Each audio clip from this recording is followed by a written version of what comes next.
Hello, fellow Rosarians. Thank you for joining me today. I wanted to talk to you about my trip to Europe. Look at this silly doggy.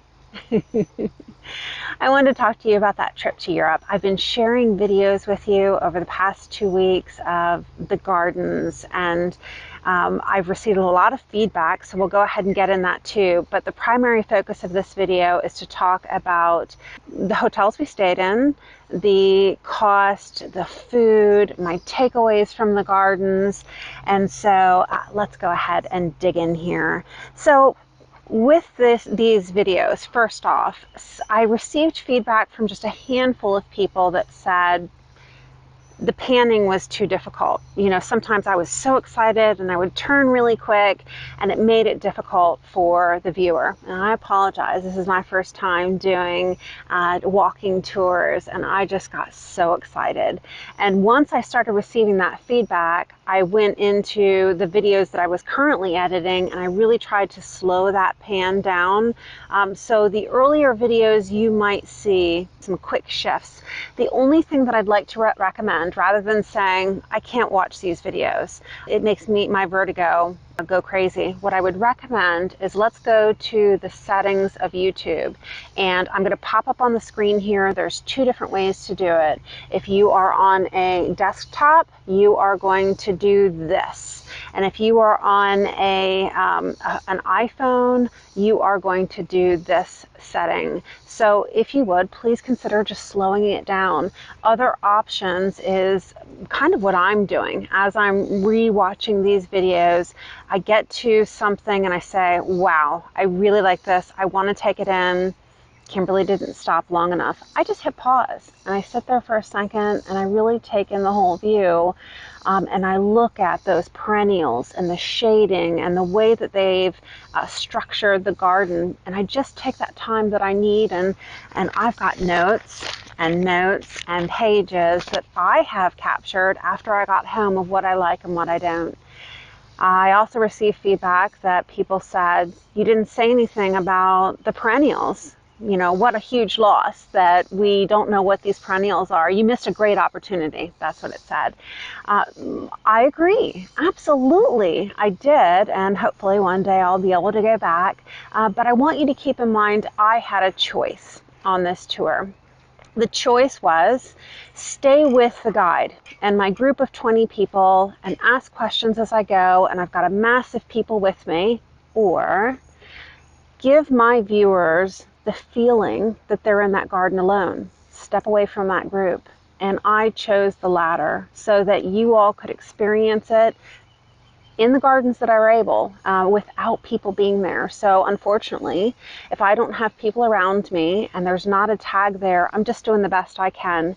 So my suggestion is, if you would, pause, take a screenshot of that picture if there's something that you're interested in, and either show it directly to your local garden center and they can offer solutions that will work in your zone for that perennial, or take that picture and send it to that specific garden, whether it's Sissinghurst or Heathcote or Kiffsgate. And I've actually sent them emails since I got home and said, hey, what is this perennial? And they've responded. They're happy to talk about the flowers, even virtually, through their contact page. So please consider doing that. And so think of these garden tours as a teaser, if you will. If you like what you see, please consider taking the tour in person so that you can really hone in and make it a tour that you can get the information that you need from that tour.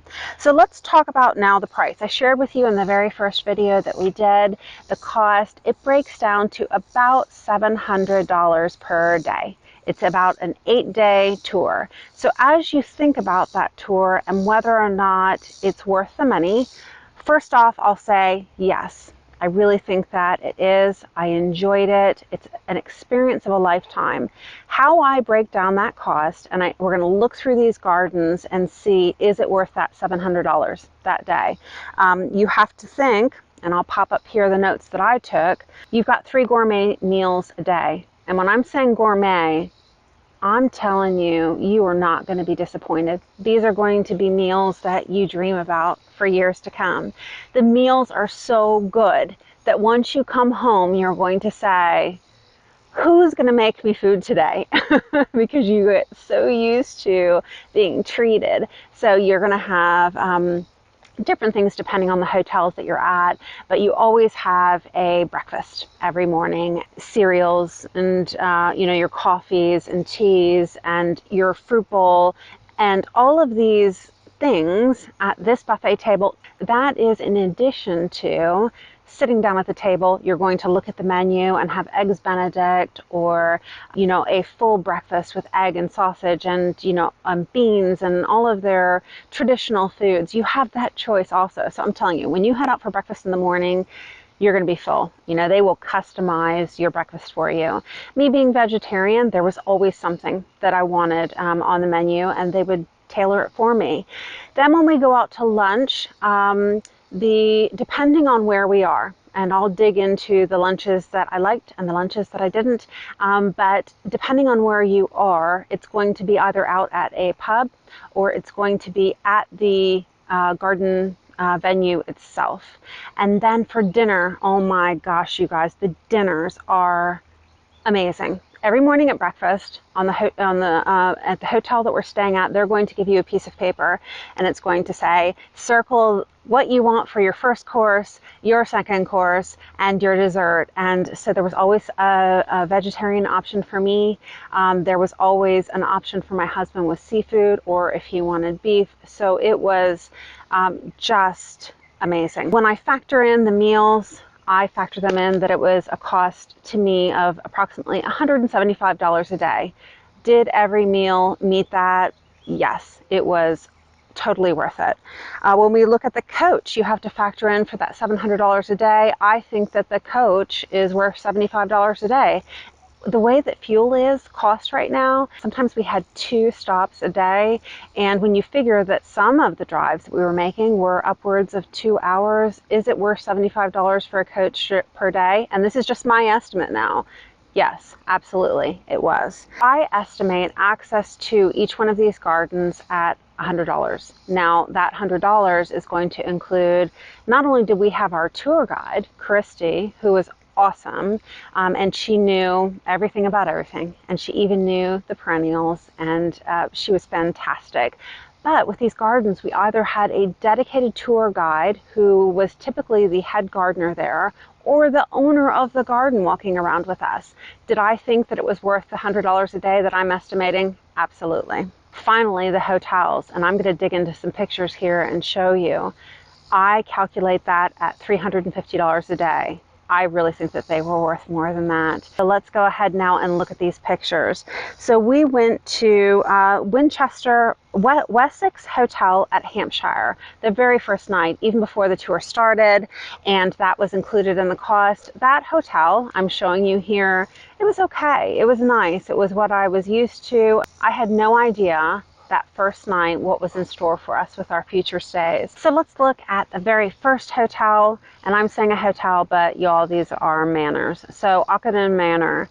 There are 2 portions at Auchadon Manor. It's my understanding that the main house did not have air conditioning, but we didn't care. It was amazing weather the entire trip, 70 degrees, a nice breeze. I mean, you're hearing them in the videos, how much breeze there was. And the main house had historic furniture in the rooms. They were huge, and everybody who was over on that side really raved about how awesome their room was. Now, Ken and I really enjoyed our room, and it did have AC. It was over in a newer portion that had been recently added, very modern. You're looking at the video now of the massive bathroom with a soaking tub, walk-in shower, the huge bedroom area that leads out to a balcony overlooking the pool. Next, we had 3 nights there.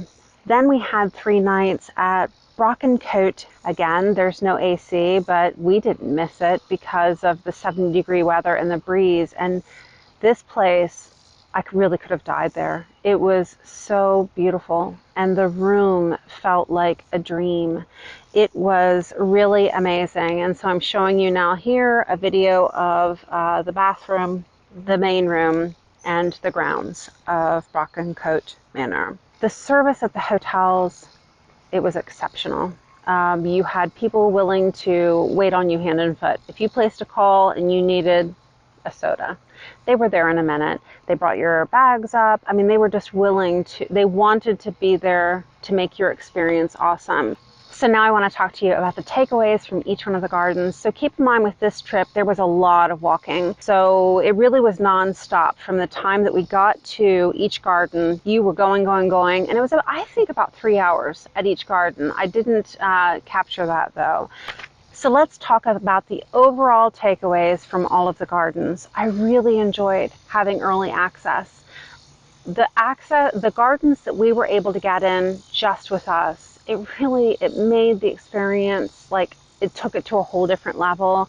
I didn't have to, go around people and wait for them to move, and they're irritated because I'm in their shot, and vice versa. So a takeaway is that I want to look for garden tours where we always have early access. So I'll go ahead and detail which ones we had early access. A takeaway from all of the gardens, nearly every garden had a water feature. And I really love that peaceful sound. Although we also heard the pigeons cooing, that was awesome. I'd love to find a way to import that into my garden, but having a water feature. Nearly all of the gardens had scent at the doors. Whatever the main entranceway into that garden, you're going to have jasmine, mock orange, honeysuckle. So look for either your most fragrant rose or a vine or something just to have at the entrance of the gardens. These gardens need labels, and I hope that you'll bring that into your gardens. Although you may know what the roses are, one day somebody may come visit and walk through on their own, or after you have moved on, and not know what these roses are. And so it's really helpful for people to know what rose they're looking at so that they can do the research to find out how to take care of it. I love seeing a garden that has softened the hardscape. So when you're looking at stairs, when you're looking at pavers, I love seeing either the plants covering those edges and hanging over the hardscape, growing in between the mortar. I just think that softens it and gives it such a nice feel. That's definitely something that I'm going to be incorporating. The garden tours reaffirmed my commitment that I need to have grass in my garden because it gives my mind peace. So even if we're looking behind me, I could have a whole riot of color going on here. As long as I have peace here that my eyes can shift to when it just gets to be too much, then the garden seems peaceful to me. I love line of sight. So when I'm looking at these gardens and I can see that when I turn my head, I've got line of sight to a statue or a feature of some kind. So I really love having that line of sight and clean lines. When we're looking at overall takeaways from the garden, different pathways that are available. As you're considering your pathways, look back at the videos and decide, does the area that you are building, the garden, does it call for some kind of pea gravel? And I've used drainage rock in the past because I want a white look, but they're very fond of pea gravel in Europe. They have their hardscapes, of course, but it's softened up, like we just talked about, with some kind of flowering perennial. You've also got just grass if you want to have a grass path. There was pea gravel that had a design of brick in it. There was grass, but it had a center portion of the path that looked like it was only maybe 8 inches, 10 inches in width, and that had gravel. Or you could just have straight grass. Another takeaway from gardens is I love open gates. A gate to me says welcome, and it's an entranceway that people just want to go through. So I'm going to be trying to figure out how to incorporate open gates into the garden. And finally, overall takeaway is I love old garden roses. They add just an extended bloom time. They are in Europe, in Lady Column's garden. She says that hers bloom for upwards of 7 weeks. And so I think that that's something that I definitely want to incorporate into different areas of the garden, because our modern roses are going to bloom more for a week or so, maybe a week and a half. And so if we have the old garden roses kind of holding us over between blooms, it can really add to your garden. So let's talk into specifics real quick here, and let me show you. So day one, Montesfont. When I walked into Montesfont for the very first garden that I visited, it was a bit overwhelming. It was just so much color, and it's not that I didn't like it, it was overwhelming. And so I'd like to have the opportunity to go back and see what I see this next time I go through. They had a lot of wonderful climbers. The garland climber was there, and we also saw the garland climber at Cotswold Court. They had a climber called Dean, which happens to be my last name. I'm going to be looking for that one day. We talked about scent at the entrance. They had a climber support, and the way that people in Europe are using their supports for all plants, not just climbers, is they're using natural twigs that they have taken from a tree that has fallen down, or a limb. And so in this case, at Montesfont, I'm going to see if I have a picture, they have a support that they have created from the ground all the way up to the first limb of the tree. And it's my understanding that sometimes they pull away that support as soon as the climber has reached the length that it needs to grab onto that tree. In all likelihood, if I had that support there and it's blending in and it's natural like that, I'll probably just leave it. But seeing these natural supports for the climbers was really awesome. The only other takeaway I have from Montesfont is those beautiful, deep, reddish purple blooms of these old garden roses. I made a list of a few that I wanted. My only change about Montesfont is we were supposed to have an early access, but we arrived late because of traffic. And so we were there with the masses, and there was a line at the door to get in. And so if I could change anything in my magic wand, it would be that we had a little bit more time to ourselves so that I could really walk in and not feel rushed to get around people. So Lady Clark's garden was up next, and I wouldn't change a thing. We got to meet with her personally, and she walked us around the gardens. Her white garden was so peaceful, and the takeaway from her gardens is, when you first have your entry into your garden, consider not only that scent that you're going to have at the entranceway, but peace with whites, an all white section, just to allow the mind to start to build up to this crescendo of color. So that's what happened in Lady Clark's garden, that we've got this white garden to meander through with a fountain, and then we're led up to this pop of color with oranges and purples, and it was just really, really nice. Also with her garden, she had statues that were tucked away into the yew or the privet, and that was a great way to make statues a part of the garden, but not a focal of the garden. She had open gates.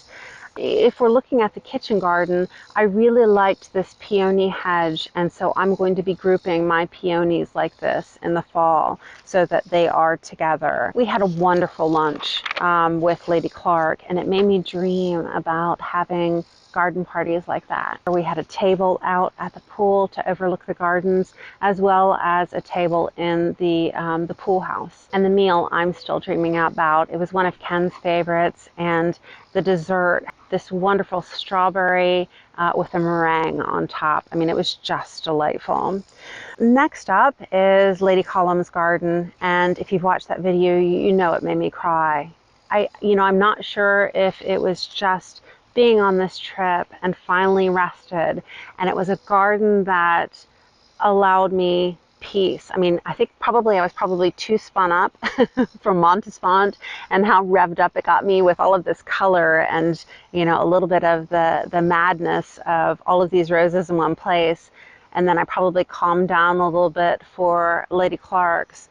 But going to Lady Column's after a good night's rest, it was just awesome. And, being in this garden where when you first entered her, the main garden off of the house, it was a blue and white garden. And I love blue. So it was, nepetas, and it was alliums and white. And I'm telling you, I'm going to try to incorporate that into our walkway coming up to the house and make a lot of shifts in the fall.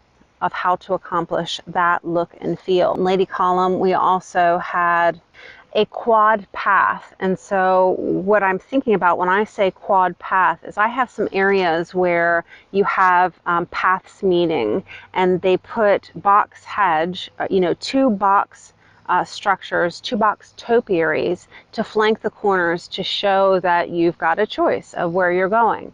And so I'm going to be incorporating those path markers using topiary.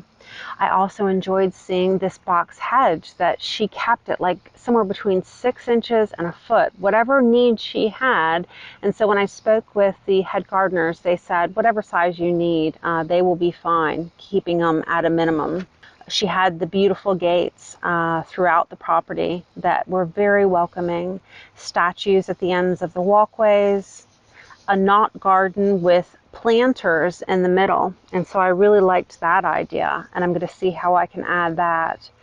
Lady's mantle really struck me in this garden by the pool, and I love that really light green color of Lady's mantle and the way that the foliage looks on that, so I will be adding a lot of Lady's mantle to the garden.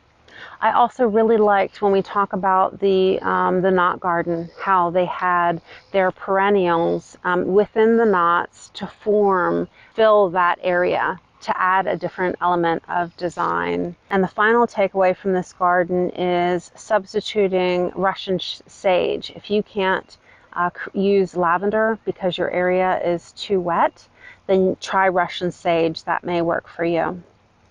And then later that night, we had a speaker come meet with us and talk to us about the old garden roses and his findings. And he spoke a lot about Montesfont, and he was very funny. I know that we laughed a lot. And one of the things that he made us laugh about, I think, was, where did you all hear that old garden roses are resistant to black spot? If you go into Montesfont again in a couple of months, I'm telling you, it's going to be overtaken with black spot. It's going to be a mess. And I just liked that honesty, and I liked hearing from him about that. So next on to Sissinghurst, we had early access. So that was really nice, being able to get into that space, because a lot of those walkways were very narrow, and I can't imagine, had the masses been allowed to be in at the same time, how that would have felt. Sissinghurst was beautiful, but it was a warm day, and I think being in a walled garden, it made me worry actually about the fence that we're going to put in to our property. We're putting in a fence in the next coming weeks, and having that garden walled off, it made me worried for limiting airflow. So it was very warm in Sissinghurst. They had sweet pea, and sweet pea is really beautiful. I wish there was a way that I could buy sweet pea already rooted from seed and in a little 4x4 pot, because seeds and I just don't work. And I know I'm going to kill it, but I do love the way sweet pea looks, and it grows so quickly. And they had wonderful natural supports for the sweet pea. Again, I love that dark purple and red, and that was what I was really drawn to in this garden. The walks, as I mentioned, were very narrow and a little bit too narrow for my comfort. I'm claustrophobic, and so I wanted to get through them quickly. The companion plants matching the color of the roses, I really enjoyed them using either Nautia or Astrantia, and I'm sure that I'm pronouncing that wrong, so please forgive me. I'm looking at it phonetically. But those two plants were used often in the UK tours, and I love when that is used. It could be used as a contrast, but I really did enjoy when it was near a rose of the similar color. Finally, at Sissinghurst, I really liked that boxwood bench. So they had a bench, and I'm not sure if the boxwood died and if they just sat a wooden bench on top, but I really love that. Next up is Pashley Garden, and it was not exclusive. There weren't a lot of people there, although in the eating area there were. I wasn't overly fond of the lunch that we had that day because it was at Pashley, and it just wasn't special. whereas all of the other places that we went to eat, it felt special. So it was okay, but I love the ducks and the statues. So the takeaway from that garden is that Pashley supports their local artisans, and they have statuary throughout the gardens. And so that was a wonderful takeaway to get ideas of placement and different heights and feelings from Pashley. Also at Pashley, they had a white garden at the entrance, again, to be a very calming feel. Okay, next we went to Heathcote and Kiffsgate. So let's talk about Kiffsgate. That was one of my husband's favorite gardens, and I really loved it too. And what I loved about it, we didn't have early access, but it didn't bother me because there weren't that many people there, and we did have a tour guide that was walking us through.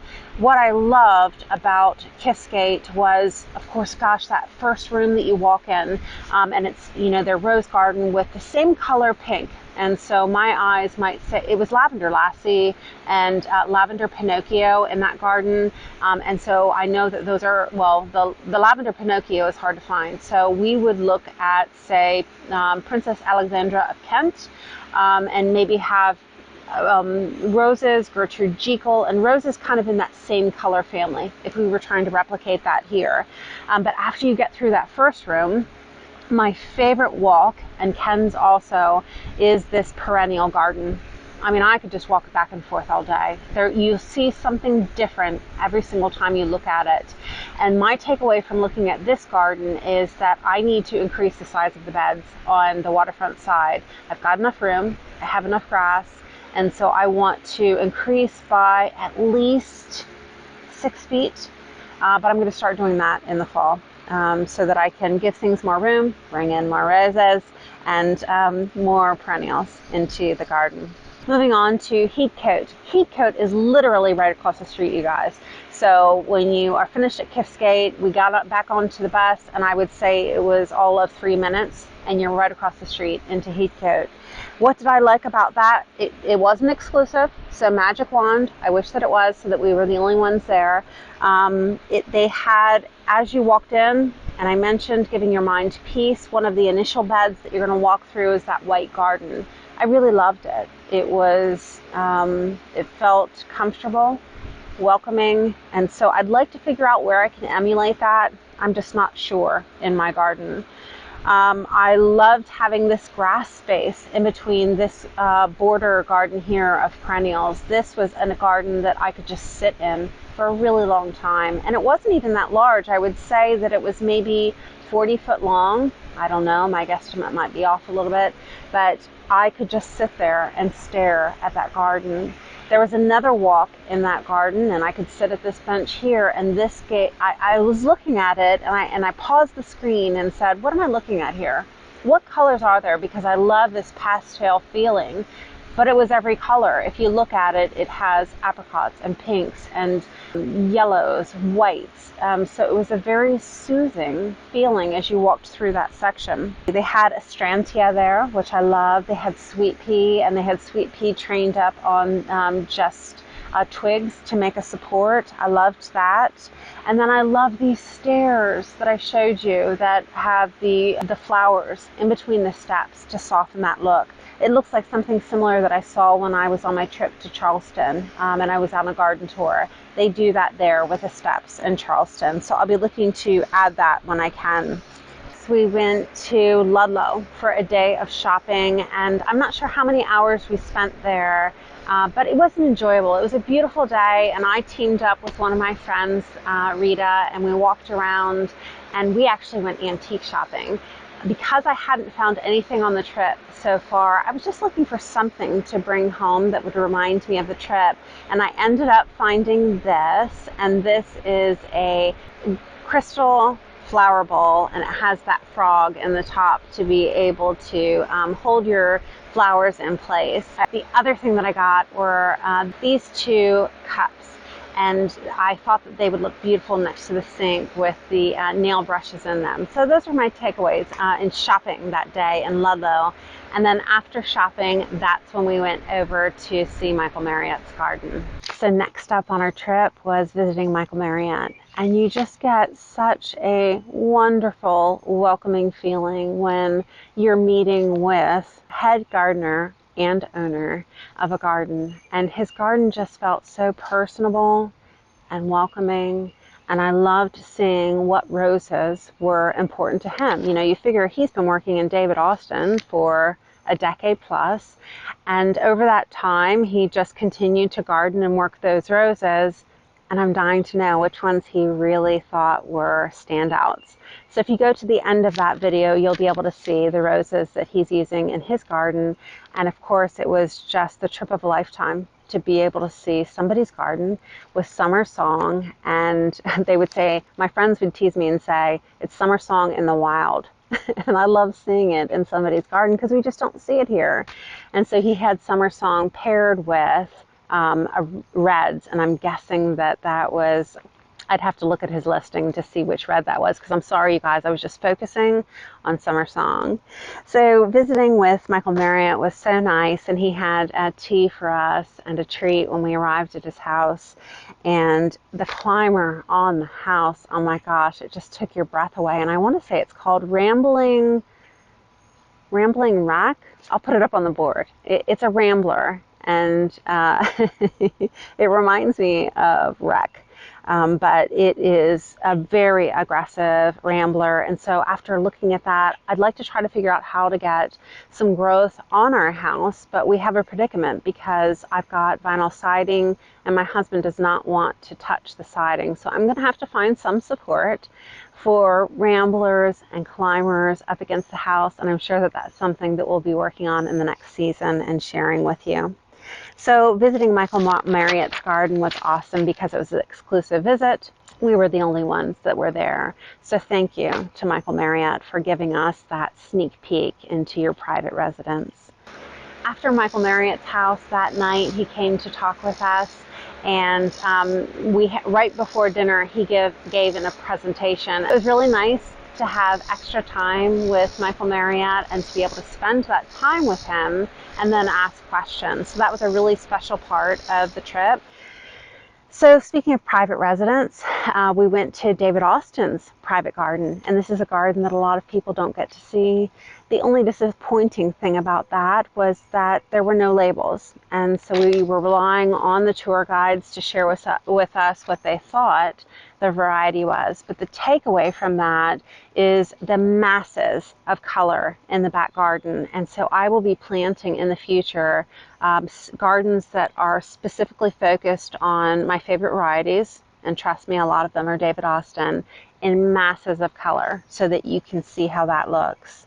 They didn't have a box hedge in that private garden, and it felt very welcoming. And I loved that reflecting pool. And if skies were the limit and I could do whatever I wanted at my house and not have to worry about what kind of infrastructure is already in our grounds that I'd be disturbing, I want a reflecting pool. I can just see a reflecting pool and it kind of like that infinity look where it just goes on to the river beyond. So that is in my dream when I'm a multimillionaire, that I want to have a reflecting pool here on the property. I just think that that is so pretty. So if now we think about David Austin, the main garden. If I could change anything, magic wand, it would be that we had exclusive access into the garden. I also want more time in that garden. I had dreamed about this garden for as long as I can remember. And when we came in, we had a tea and snacks when we first arrived. And then we went on a tour, which was led by Michael Marriott, which is awesome. And I loved it. And you guys, I got sneak peeks into their greenhouses and all of the roses that they are currently propagating to bring out. And I'm going to have a video for you where Michael Marriott is speaking about some of the varieties and how they go through this process. And maybe you'll be able to see some roses that interest you. But we were led on the propagation tour. And then after the propagation tour, the group went to lunch. And I pulled aside Paul and I said, Paul, I'm jumping out of my skin. I've got to be in this garden. I've dreamed about it for so long. Would you mind if I skipped lunch? And he's like, no, absolutely. You do you. And I'm so thankful that he allowed me to do that, because I got to immerse myself in the garden, because I wouldn't have been able to concentrate on lunch anyways, let's be honest. So I was able to have at least an hour and a half more in that garden, and I went room by room and I took in those views, and it was a dream. That's all I can say, being in David Austin. So although it wasn't a private garden, it's definitely a highlight in my life, being able to see it. Ooh, I get hot and I get emotional talking about gardens. This experience of being in these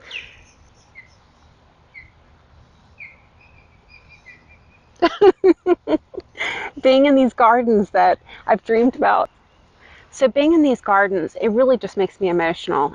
My husband is not a gardening person, but even for him, not being as emotional as I am and, loving roses and gardening, he went through some of these gardens and really had takeaways of, hey, I really like this and I don't know why.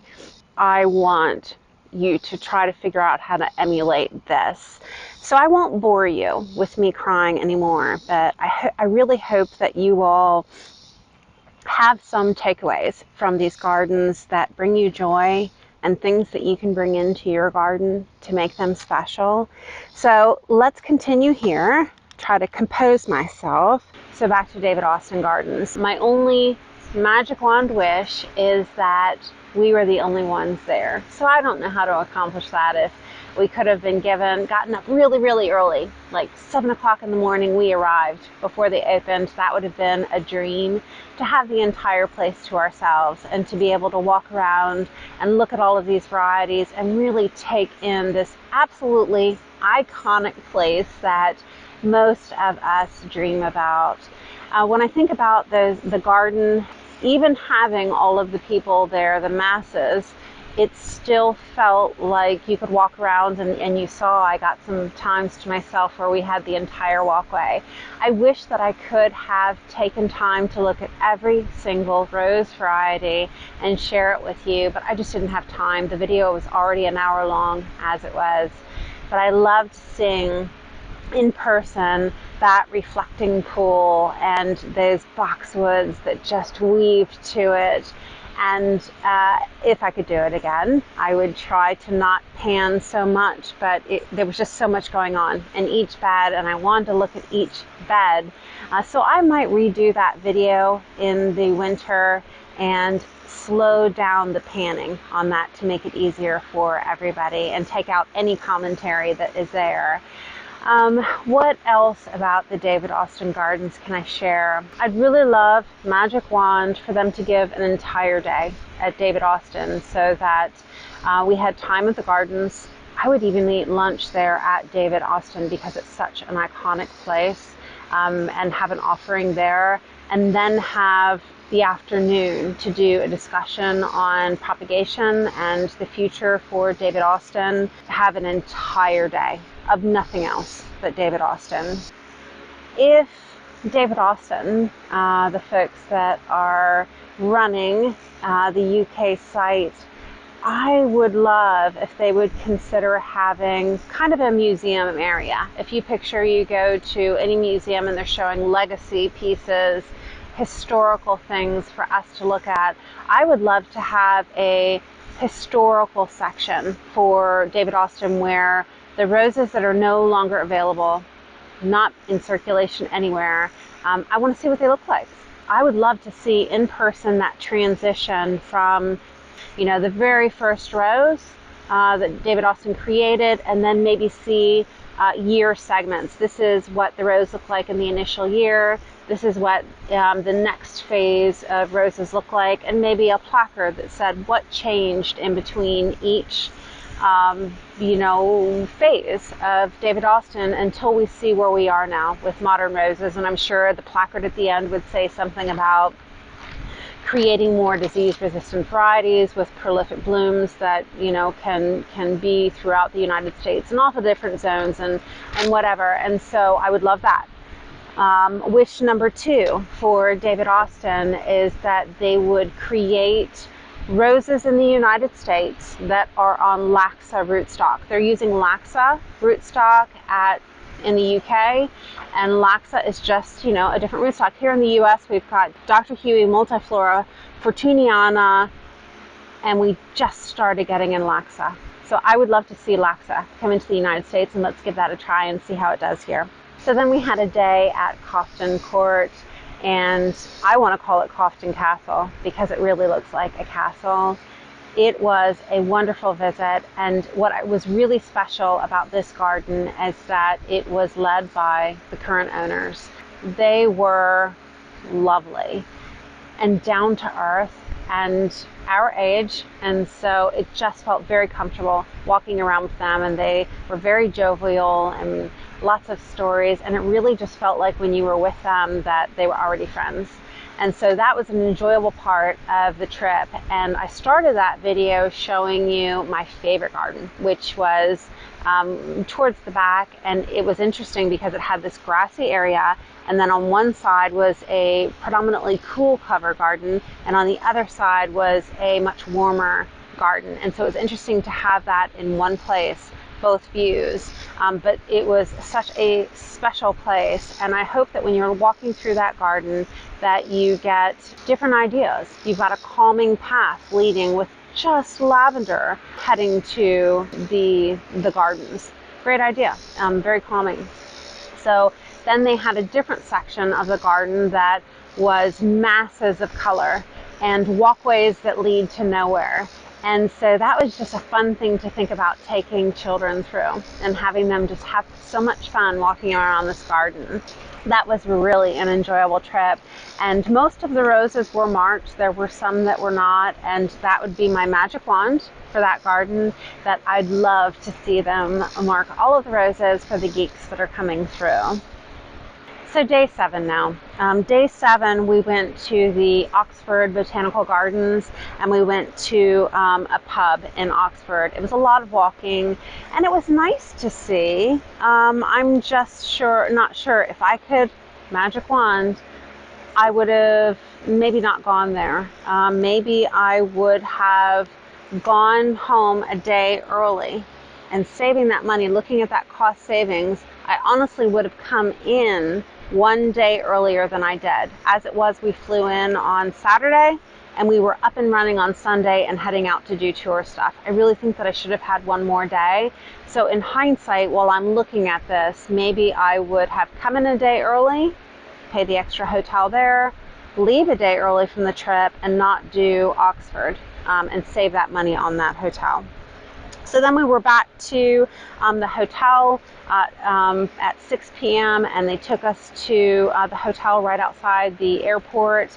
And then we left the next morning, and you guys, we left at, I want to say my flight was at 7 o'clock, which was unbelievable because I had to be there 4 hours early. And I know that you're saying right now, you only need to leave 2 hours early for an international flight.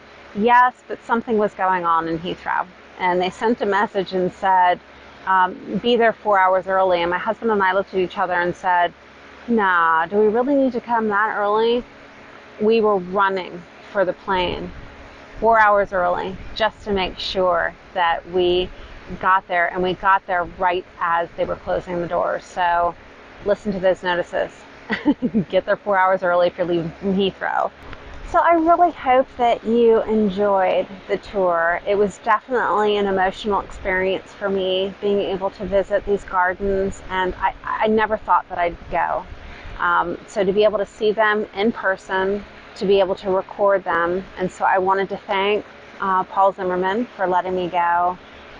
The people that were on the trip with me, thank you for putting up with me and letting me videotape around you so that we could capture this memory. I wanted to thank, of course, Boxwood Tours for allowing us to have Kirsty. She was amazing as a tour guide. And I want to thank all of these gardens that allowed us to come through and gave us early access. That was really special, and to being able to have those tour guides walk through with us. And so I hope that you all are able to look at these videos through the winter, take screenshots, pause it, slow it down if you need to, and I really hope that it helps you to create the garden of your dreams. Thanks so much. I'll see you in the next one.